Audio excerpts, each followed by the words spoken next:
எல்லாம் நல்லா இருக்கீங்களா? இப்போ நம்ம முருங்கைக்காய் பொரியல் எப்படி செய்யுதுன்னு பார்க்கலாமா? 3 முருங்கைக்காய் எடுத்து வச்சுருக்கேன், 2 தக்காளி கட் பண்ணி வச்சுருக்கேன், 1 ஆனியனு, 1 டேபிள் ஸ்பூன் இஞ்சி பூண்டு பேஸ்ட்டு, கருவேப்பிலை, தாளிக்கு ஆயில், கடுகு, உளுத்தம்பருப்பு, ஜீரகம். சரியா? ஸ்டார்ட் பண்ணலாமா? வாங்க. ஆயில் 2 டேபிள் ஸ்பூன் ஊற்றுங்க. இப்போ நல்லாயிருக்கும், அப்போ தான் பொரியல். கடுகு,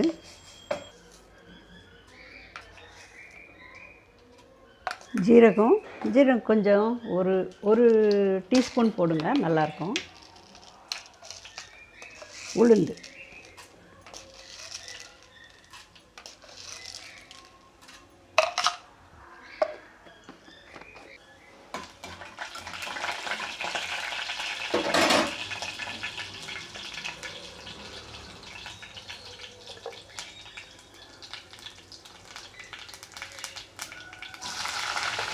ஆனியன், கருவேப்பிலை.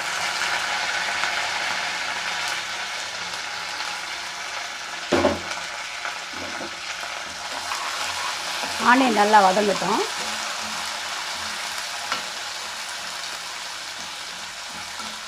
வதங்கிடுச்சு.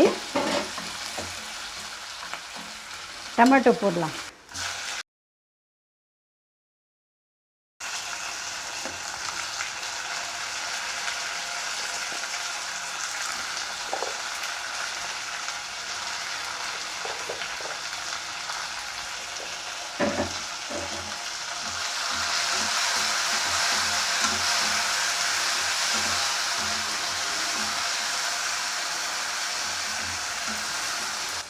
டொமேட்டோ வதங்கிடுச்சு.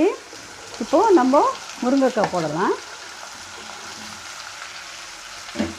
முருங்கைக்காய் போட்டு இஞ்சி பூண்டு பேஸ்ட் எடுத்து வச்சிடலிங்களா, 1 டேபிள் ஸ்பூன் அதையும் போட்டுருங்க. நல்லா வதங்கட்டும்.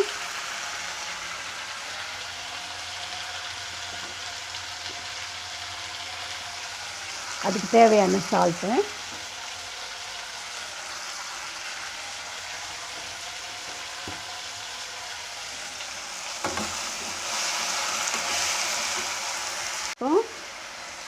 தனியாத்தூள் கொஞ்சம் போடலாம். 1 டீஸ்பூன் போதும் தனியாத்தூள். தேவையான அளவு காரம் போட்டுக்கோங்க. நான் 1 டீஸ்பூன் தான் போடுறேன். மஞ்சள் பொடி,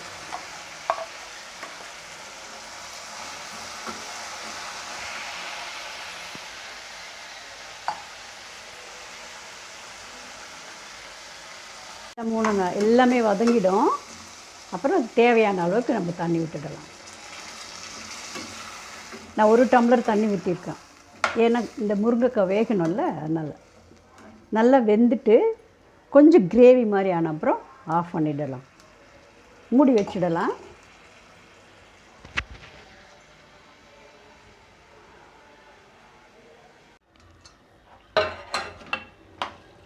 நல்லா ட்ரை ஆகிடுச்சு.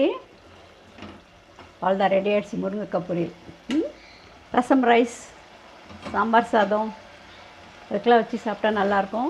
சில நேரத்தில் நம்ம இந்த கிரேவிலேயே ரைஸ் போட்டு மிக்ஸ் பண்ணி கூட லஞ்ச் பாக்ஸில் போட்டு எடுத்துகிட்டு போகலாம். சரி, லைக் பண்ணுங்கள், ஷேர் பண்ணுங்கள், சப்ஸ்கிரைப் பண்ணுங்கள்.